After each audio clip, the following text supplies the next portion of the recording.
За би нөгөө өмнө айл бичлэг дээрээ хэлээ. Одооноос эхлээд анга занийн биш бас бусад медиа чиглэлүүдээр ч гэсэн өөрийнхөө хиймээр байгаа бичлэгнүүдэд оруулах байх гэж хэлсэн санагдаж байна. Тийм угаасаа би контент бүтээх маш дуртай. Гэхдээ энэ дуртай гэдэг хамгийн гол мотивац өрөө дуусгачихгүй тул те.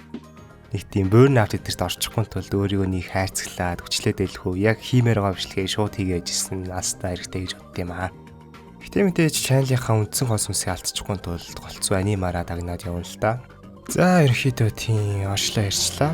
Одоо шууд Bababababab, Simpsons, Family Guy, South Park, BoJack Horseman, Rick and Morty шилтгэн. Энэ бол Америк биш, энэ бол Монгол. Тэгэхээр та нарыг өмөлж хамгаалах фэнүүд ч байхгүй, уйлж олно. Iron Give гэдэг. Та нарыг өнөөдөр Монголын Facebook дээрх бүүмрүүд чиг бүлийдэж үзүүлнэ. Instagram дээрх Z generation-ийн шийдэлж үзүүлнэ. Гişиг газар байхгүй та нарт угаасаа. Тийм ядаж Star TV-ээр гарч яасан те. Нэрнгээс миний хөдлөө өгөхтэй Rick and Morty бол бараг шууд Аркины дараа орох үе цамгийн дуртай зураг манайхаа. Би өөр яг ингээд нэг тийм дуртай ангууд ялангуяа бүр түүж байгаа дүүдэц үедээ дахин үздэг байхгүй юу?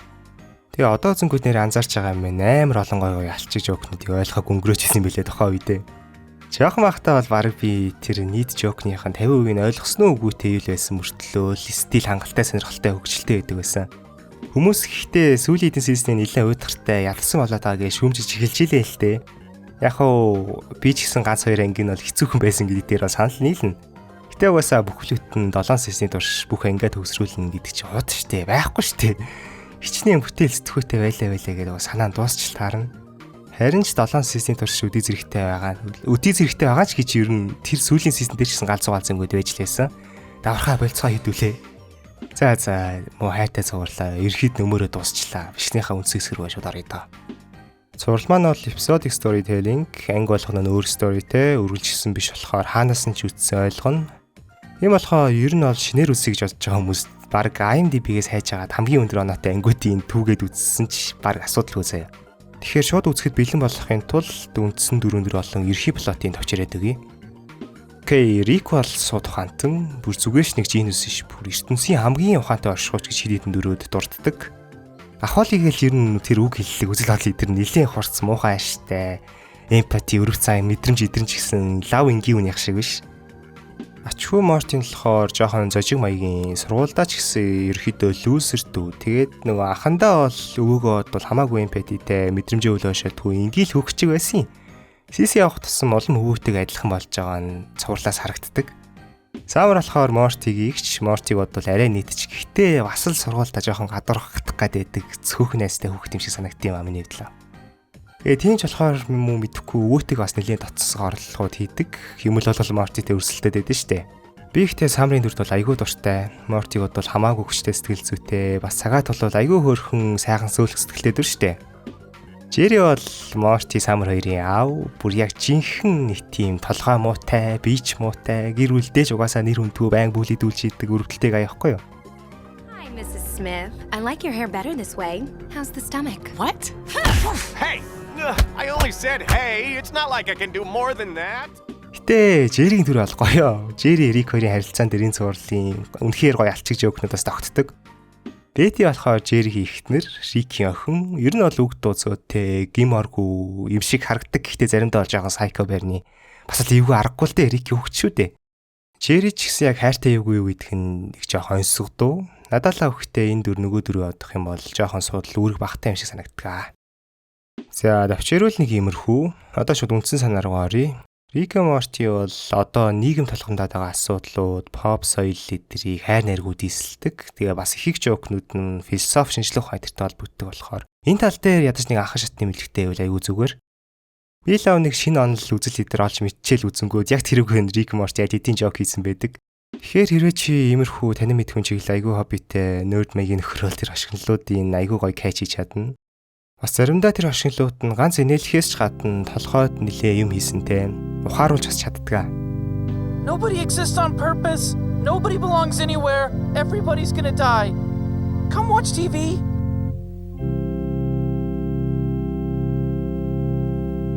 За цувралын ерөнхий гол агуулга нь бол ерөөсөө амьдрал утга учиргүй юм аа. Чи хитрхи өчүүх юм аа, хинч биш юм аа гэдгийг анги болгон дээрээ харуулдаг. Гэтэ харуулгахдаа тэгж хутарсан, ийм орсон, nihilist маягаар биш, дандаа л утга учиргүй байна гэдэг чинь харин сайхан зүйлээ. дими юм санаа зовхоо болоо гэсэн нэг тиймэрхүү existentialist төрлийн absurdism тал руу чиглэсэн философи юм шиг санагддаг. Ер нь бол ихтэй энэ утга учир гэж нөхрийг бидний ухамсарл гаргаж ирсэн шүү дээ. Тийм утга учир гэдэг зүйл бол угаасаа ертөнцид биш бидний ухамсарт л ашигладаг. Тэгэхээр ертөнцид утга учир байх цорын ганц боломж нь ертөнцөөс давсан ухамсар уу одоо ертөнцийг бүтээсэн бурхан ч байт юм уу те. Ийм үед л яг уу боломжтой байж болох юм. Гэхдээ тийм үед байсан ч гэсэн 19-20 дугаар зуунаас хойш нөгөө Ницше, Сартер, Камю зэрэгтэй философч нар бол оршихуй мөн чанараас өртдөг болохоос мөн чанар оршихуунаас өртнө гэж байхгүй. Тэгэхээр чамд анханасаа хайгаад байх мөн чанар гэж юм байгаагүй. Өөрийгөө олон идэр гэж байхгүй. Чи зүгээр өөрийгөө бүтээх ёстой буюу энэ ертөнцид угаасаа л ямар ч утга учир байхгүй, бурхан бол угаасаа баг байхгүй, бүр үнэхээр байдаг байлаа чиний утга учирт нөлөөлөхгүй. Чиний утга учир гэх зүйл чиний л ухамсарт орж байгаа учраас ямар хэлбэрт оруулмаар байна, ямар мөрөөдлөөр замнамаар байна, амьдралыг ямар байдлаар таашаамаар байгаа нь чиний л дур юм а гэсэн. Тийм existential төрлийн философи хэтэрхий эрчи авцсан л та сүүлийн үед. Тэгээд Rick and Morty-од ялангуяа Ницшегийн философи дээр аягүй их түшгэлтэй юм шиг санагддаг. Алдартай ишлүүдийн хүртэл пародиогоор оруулсан байдаг. My life has been a lie.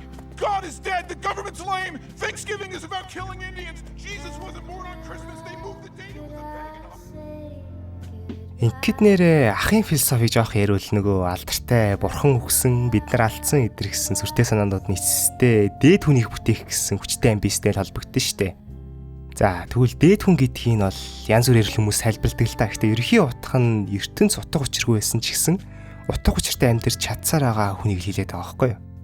Яг нь одоогийн биднэрт бол амархан сонсогч байгаа ах. Гэхдээ Ницшегийн тэр үед чинь нэг тесрэлтийн онолж танилцуулагдаагүй ертөнцийн аимшигын том уудам хязгааргүй гэсэн хүн төрлөختөн бүрэн ухаараагүй л байсан шүү дээ.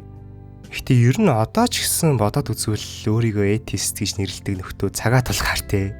Ил ухамсартай биш юмаа гэхэд далд ухамсарт нь бурхан ч юм уу ямар нэгэн далд ертөнц гэж байдсан биш үстэй. Ертөнц утга учиртай юм биш үстэй гэсэн өчүүхэн ч болтгой. Итгэл орч идэм болов гэж би боддتي.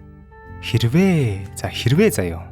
Шинжлэх ухааны хөгжил бүр тулдгаа тулаад эцсийн үзээд бурхан гэж байхгүй, сүнс гэж байхгүй, одоо өхөөл бүх юм дуусаа гэдгийг 100% баталчих юм бол ертөнц гэдгийг утга учиргүй гэдэг нь бүр абсолют үнэн болчих юм бол бидний хідэн үргэлжлүүл амьдрч чадах бол амьдрсан ч гэсэн хідэн утга учиртай амьдрч чадах бол те хідэн хувь нь.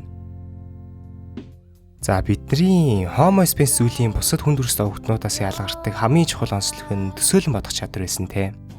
Төсөөлөн бодсон учраас янз бүрийн шашин үүсгээ тэрүүгээрээ амьдрах утга учир энэ гэсэн зүйл зохиогоод нөгөө ирмэлзэл төдийлсэн амтналаг рефлексээ хүсэл гэдэг нэлээд комплекс, нэлээд хүчтэй амьдрах мотивацаар сольсон.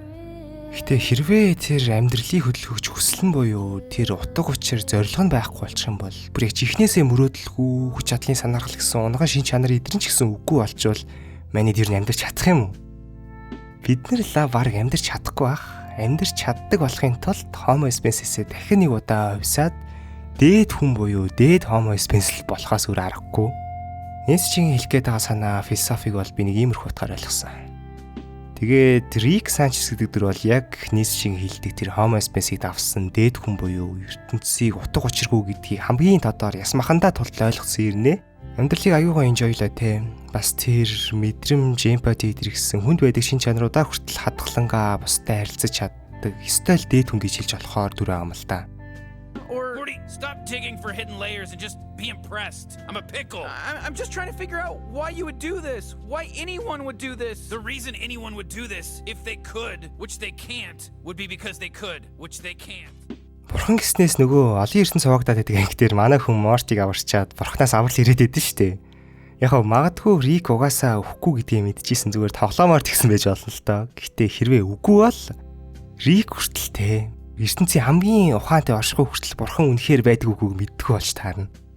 Тэгэхээр энэ нь юу батлах вэ гэхлээр ертөнц дэх асуултын далай дуусчих юм байна. Хамгийн ухаантай оршихуй хүртэл тэр мэдлэгийн хязгаарт хүрч чадаагүй юм байна гэсэн ертөнц утга учиргүй гэдгийг улмал батлахаар факт олж мэднэ. Заас тэгээд энэ сэтийг ингэсгийгээд орхийг айс. Давчхандаа ертөнц утга учиргүй, бурхан хүртэл оршдог байсан ч гэсэн утга учиргүй хэвээрэл байна. Гэтэ бид нар утга учиртай, ертөнцийг утга учиргүй гэдгийг ойлгох юм бол бид нар хүссэн утга учираа бүтээж болно. Тийм. За одоо жоохон сэдвэж жигрүүлье. Ертөнц биш, нийгмийн талаар ярилцъя л та. Just do this. I have English homework. You're still learning English? It's the language you speak. How dumb are you? Listen, Morty, I hate to break it to you, but what people call love is just a chemical reaction that compels animals to breed. It hits hard, Morty, then it slowly fades. Энэ цуврал дээр бол бас л алхам тутамдаа нийгмийг тэр нийгэмдэх асуудлуудыг яжилж идэг. Ялангуяа капитализмыг ол зогсоо цагууд дийсэлдэн штэ. Гэтэ яалтчгүй капитализм өөрөө айгүй асуудалтай систем л дээ. Ялангуяа нөгөө хямралаас өмнөх капитализм бол бүр арай л дэндүү байсан гэж ярьд юм билэ. Угаасаа ямар сайндаа л Марксийн тэр хүний саяагтмал шин чанарыг боомлсон философт ялгдангаа алдаа дэлхийг хоёр хуваалгуулчихав дээ те. Нэрнгээсээ л хүний амьдрал богинохон. Тийм байхад энэ богинохон амьдралын архны уралдаан зориулахыг шаарддаг систем бол хаанаас нь шаарсан асуудал мөн л дөө. Капитализмын хамгийн хэцүү тал нь эдийн засгийг дандаа өсөж яхахыг шаарддаг зогсох боломж юус өгдөггүй. Жишээ нь iPhone-ийн шинэ хувилбар гарахгүй 1 жил болчихвол юу болох вэ те? Тэр шинэ хувилбарын загварыг гаргах дизайнер, маркетингийн багийнхан, үйлдвэрийн ажилчид бүгдээрээ хийх юмгүй болно, ажилгүй болж магадгүйгээр. Ингээд ирэнгүүт мэдээж эдийн засаг жижигэрнэ. Тэрийг нөхөх гэж бөө юм болно. Хэрвээ нөхөж чадахгүй бүр улам жижигрээд ах юм бол тэгээл Карл Маркс номер 2 гэл ороод ирнэ штэ. Капитализм гэдэг нь өөрөө яг нэг тийм зөрөгний цохилчтэй. Жаахан цогсчих юм бол шууд сэхэл авахгүй хүч гэдэг. Яг хүн төрөлхтний хөгжилт хэрэгтэй гэж найдаа да. You went into a store, an actual honest-to-God store, and you bought something. You didn't ask questions or raise ethical complaints. You just looked straight into the bleeding jaws of capitalism and said, "Yes, Daddy, please." Гэтэл бид нэр энэ ганц ч биш магадгүй үнцэнтэй амьдралаа хүн төрөлхтний төлөө зориулж ихээр өрөвдөлтэй л нөхдөөд юм л та. Дааш тэгэл хүн төрөлхтний ямар ч гоц толгой энэ хэрцгий онлоос илүү сэтгэж чадаагүй байгаа нь бүр хамгийн үнэтэй. Магадгүй ихтэй гол асуудал нь капитализмаас арай дээр онол боловсруулсан ч гэсэн бид нар өөрсдөө эхэлж илүү боловсрохгүй бол бүтэхээргүй байдаг баг. Тийм нийгэм гэдэг чинь бол яг үндэ зүгээр зэрэглээ штэ. Бид нар л нийгмийг бүрдүүлж байгаа атомууд нь. Тэгэхээр бид нэр өөрсдөө арай дээр хүмүүс болтлоо, арай дээр нийгэм хүсээд хэрэггүй, боломжгүй угаасаа. Тэгэхээр одоохондоо угаасаа энэ капитализм, ардчлал, либерализмын хүлээн зөвшөөрөхөөсөр аргагүй. Нэрээ энэ хэдийн ингэтлээ өрсөлдөөнгүй үнэн онол байгаадаа ганц шалтгаан нь маш их хэрэгчлөө олгодог.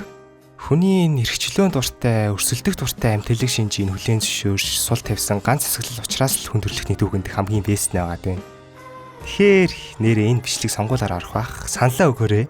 Хэрэгчлөөгөө идлээрээ. Насаараа харахны уралдаанд оролцож авчаад хамгийн чухал сонгох хэрэгчлөөгөө идлэхгүй бол харамсалтай эстэй яаж чадсан. Тийм. За тэгээ юу ярьчлаа?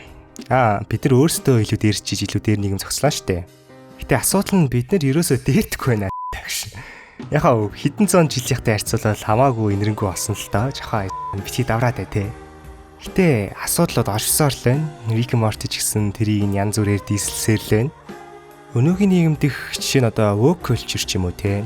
Яг хөө мэдээж энэ sexism, racism, homophobic гэдэр бол хүний амьдрах эрхийг зөрчсөн нийгэмд байхсгүй аршингууд гэдэг нь үнэн л дээ.